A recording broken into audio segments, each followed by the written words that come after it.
Hi welcome to Pooja tasty diaries. ಇವತ್ತು simple ಆಗಿರೋ chicken ಬಿರಿಯಾನಿನ ಹೇಗೆ ಮಾಡೋದು ಅಂತ ಈ ವಿಡಿಯೋದಲ್ಲಿ ಕಂಪ್ಲೀಟ್ ಆಗಿ ನೋಡೋಣ. ಬಿರಿಯಾನಿ ಮಾಡೋಕ್ಕೆ ಬರಲ್ಲ ಅನ್ನೋರು ಬ್ಯಾಚುಲರ್ಸ್ಗಳಿಗೂ ಸಹ ಈ ವಿಡಿಯೋ ತುಂಬ ಈಸಿ ಆಗುತ್ತೆ. ವಿಡಿಯೋನ ಕೊನೆಯವರೆಗೂ ನೋಡಿ ಹೇಗೆ ಬಂತು ಅಂತ ಕಮೆಂಟಲ್ಲಿ ತಿಳಿಸಿ. 15ರಿಂದ 20 ನಿಮಿಷ ಇದ್ರೆ ಸಾಕು, ಈಸಿ ಮತ್ತು ಟೇಸ್ಟಿ ಆದ ಚಿಕನ್ ಬಿರಿಯಾನಿನ ಮಾಡ್ಕೊಳ್ಬೋದು. ನಾನಿಲ್ಲಿ 2 kg ಅಷ್ಟು ಚಿಕನ್ ಬಿರಿಯಾನಿನ ಮಾಡ್ತಾ ಇದ್ದೀನಿ. 2 kg ಚಿಕನ್ ಬಿರಿಯಾನಿಗೆ ಮಸಾಲ ರುಬ್ಕೊಳ್ಳೋಣ. ಮೀಡಿಯಂ ಸೈಜ್ದು 2 ಈರುಳ್ಳಿ, 3 ಟೊಮೊಟೊ, ಒಂದು 2ರಿಂದ 3 ಇಂಚು ಶುಂಠಿ, 1/4 ಕಪ್ ಅಷ್ಟು ಬೆಳ್ಳುಳ್ಳಿ, ಅರ್ಧ ಕಟ್ಟಷ್ಟು ಕೊತ್ತಂಬರಿ ಸೊಪ್ಪು, ಸ್ವಲ್ಪ ಪುದೀನ ಸೊಪ್ಪು, ಖಾರಕ್ಕೆ ತಕ್ಕಂತೆ ಹಸಿಮೆಣಸಿನಕಾಯಿ, 1.5 ಟೀ ಸ್ಪೂನ್ ಅಷ್ಟು ಧನಿಯಾ ಪುಡಿ, 1 ಟೀ ಸ್ಪೂನ್ ಅಷ್ಟು ಅರಿಶಿನ ಪುಡಿ, ಚಕ್ಕೆ, ಏಲಕ್ಕಿ, ಲವಂಗ ಇಷ್ಟನ್ನು ಹಾಕಿ ನೀರು ಹಾಕ್ತೇನೆ ಗಟ್ಟಿಯಾಗಿ ರುಬ್ಕೊಳ್ಬೇಕು. ಕುಕ್ಕರ್ಗೆ ಎಣ್ಣೆ ಎಲ್ಲ ಚೆನ್ನಾಗಿ ಕಾದ್ಮೇಲೆ ಪ್ಲೇಟಲ್ಲಿ ತೋರಿಸಿರೋ ಅಷ್ಟು ಮಸಾಲ ಐಟಮ್ಸ್ ಹಾಕಿ ಚೆನ್ನಾಗಿ ಫ್ರೈ ಮಾಡ್ಕೊಳ್ಬೇಕು. ಮಸಾಲೆ ಎಲ್ಲ ಚೆನ್ನಾಗಿ ಫ್ರೈ ಆದಮೇಲೆ ಮೀಡಿಯಂ ಸೈಜ್ 2 ಈರುಳ್ಳಿನ ಕಟ್ ಮಾಡಿ ಹಾಕ್ತಾ ಇದ್ದೀನಿ. ಇದಕ್ಕೆ ಸ್ವಲ್ಪ ಪುದೀನ ಸೊಪ್ಪು, 3 ಟೊಮೊಟೊ ಹಾಕಿ ಚೆನ್ನಾಗಿ ಫ್ರೈ ಮಾಡ್ಕೊಳ್ತಾ ಇದ್ದೀನಿ. ಈರುಳ್ಳಿ ಟೊಮೊಟೊ ಎಲ್ಲ ಚೆನ್ನಾಗಿ ಸಾಫ್ಟ್ ಆಗೋವರೆಗೂ ಫ್ರೈ ಮಾಡಿಕೊಂಡು ಇದಕ್ಕೆ ಕ್ಲೀನ್ ಮಾಡಿರೋ ಚಿಕನ್ ಹಾಕ್ತಾ ಇದ್ದೀನಿ. ಚಿಕನ್ ಎಲ್ಲ ಎಣ್ಣೆಲ್ಲ ಸಾಫ್ಟ್ ಆಗೋ ತನಕ ಚೆನ್ನಾಗಿ ಫ್ರೈ ಮಾಡ್ಕೊಳ್ಬೇಕು.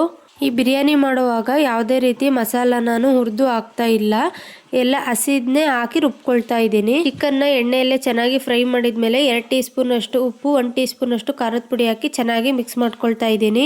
ಪೂಜಾ ಟೇಸ್ಟಿ ಡೈರೀಸ್ ಯೂಟ್ಯೂಬ್ ಚಾನಲಲ್ಲಿ ಚಿಕನ್ ರೆಸಿಪಿ ಸುಮಾರಿದೆ, ಬೇಕಂದರೆ ಒಂದ್ಸರಿ ಚೆಕ್ ಮಾಡಿ. ಉಪ್ಪು ಖಾರ ಎಲ್ಲ ಚೆನ್ನಾಗಿ ಮಿಕ್ಸ್ ಮಾಡಿದ್ಮೇಲೆ ರುಬ್ಕೊಂಡಿರೋಂತಹ ಮಸಾಲಾನು ಹಾಕಿ ಚೆನ್ನಾಗಿ ಮಿಕ್ಸ್ ಮಾಡ್ಕೊಳ್ತಾ ಇದ್ದೀನಿ. ಮಸಾಲೆ ಎಲ್ಲ ಹಸಿ ವಾಸನೆ ಹೋಗೋವರೆಗೂ ಚೆನ್ನಾಗಿ ಮಿಕ್ಸ್ ಮಾಡ್ಕೊಳ್ಬೇಕು. ಮಸಾಲೆ ಎಲ್ಲ ಚೆನ್ನಾಗಿ ಫ್ರೈ ಮಾಡೋವಾಗಲೇ ನಿಮಗೆ ಬೇಕು ಅಂದರೆ 1 ಕಪ್ ಅಷ್ಟು ಮೊಸರು ಹಾಕ್ಕೊಳ್ಬೋದು. ಇಲ್ಲಿ ನಾನು ಮೊಸರು ಹಾಕ್ತಾ ಇಲ್ಲ. ಮಸಾಲೆ ಎಲ್ಲ ಹಸಿ ವಾಸನೆ ಹೋದ್ಮೇಲೆ 1 ಚೊಂಬಷ್ಟು ನೀರು ಹಾಕ್ತಾ ಇದ್ದೀನಿ. ಅಕ್ಕಿ ಅಳತೆಗೆ ಸರಿಯಾಗಿ ನೀರು ಹಾಕ್ಕೊಳ್ಬೇಕು. 1 ಕಪ್ ಅಕ್ಕಿಗೆ 2 ಕಪ್ ಅಷ್ಟು ನೀರನ್ನು ಲೆಕ್ಕಕ್ಕೆ ಹಾಕ್ತಾ ಇದ್ದೀನಿ. ನೀರೆಲ್ಲ ಈ ರೀತಿ ಚೆನ್ನಾಗಿ ಕುದ್ಮೇಲೆ ತೊಳೆದಿರೋ ಅಂತಹ ಅಕ್ಕಿ ಹಾಕ್ತಾ ಇದ್ದೀನಿ. ನಾನಿಲ್ಲಿ 3 ಲೋಟದಷ್ಟು ಅಕ್ಕಿ ಹಾಕ್ತಾ ಇದ್ದೀನಿ. ಅಕ್ಕಿ ಹಾಕಿದ್ಮೇಲೆ ಚೆನ್ನಾಗಿ ಮಿಕ್ಸ್ ಮಾಡ್ಕೊಳ್ಬೇಕು. ಅಕ್ಕಿ ಎಲ್ಲ ಚೆನ್ನಾಗಿ ಮಿಕ್ಸ್ ಮಾಡಿದ್ಮೇಲೆ ಅರ್ಧ ಒಳಕೆಯಷ್ಟು ನಿಂಬೆಹಣ್ಣು ಹಾಕ್ತಾ ಇದ್ದೀನಿ. ನಿಂಬೆಹಣ್ಣು ಹಾಕಿದ್ಮೇಲೆ ಒಂದು 2ರಿಂದ 3 ನಿಮಿಷ ಚೆನ್ನಾಗಿ ಮಿಕ್ಸ್ ಮಾಡ್ಕೊಳ್ಬೇಕು. ನಿಂಬೆಹಣ್ಣೆಲ್ಲ ಹಾಕಿದ್ಮೇಲೆ ಚೆನ್ನಾಗಿ ಒಂದ್ಸರಿ ಮಿಕ್ಸ್ ಮಾಡಿಕೊಂಡು ಅಕ್ಕಿ ನೀರು ಒಂದೇ ಲೆವೆಲಿಗೆ ಬಂದಮೇಲೆ ಕುಕ್ಕರ್ ಲಿಡ್ ಕ್ಲೋಸ್ ಮಾಡಿ 2 ವಿಷಲ್ ಕೂಗಿಸ್ಬೇಕು. ಕುಕ್ಕರ್ನಲ್ಲಿ ಬಿಟ್ಟು ಪಾತ್ರೆಯಲ್ಲಿ ಮಾಡ್ತೀವಿ ಅಂದರೂ ಸಹ ಅಕ್ಕಿ ಮತ್ತು ನೀರು ಒಂದೇ ಲೆವೆಲಿಗೆ ಬಂದಮೇಲೆ ಒಂದು ಪ್ಲೇಟ್ ಮುಚ್ಚಿ ಭಾರವಾದ ವಸ್ತು ಏರಿ ಮೀಡಿಯಂ ಫ್ಲೇಮ್ನಲ್ಲೇ ಒಂದು ಅರ್ಧ ಗಂಟೆ ಇದನ್ನ ದಮ್ ಕಟ್ಟಿದರೆ ಚೆನ್ನಾಗಾಗುತ್ತೆ. 2 ವಿಷಲ್ ಆಗಿದೆ. ಈಗ ಕುಕ್ಕರ್ ಓಪನ್ ಮಾಡಿದ್ದೀನಿ, ಚೆನ್ನಾಗಿ ಬಂದಿದೆ.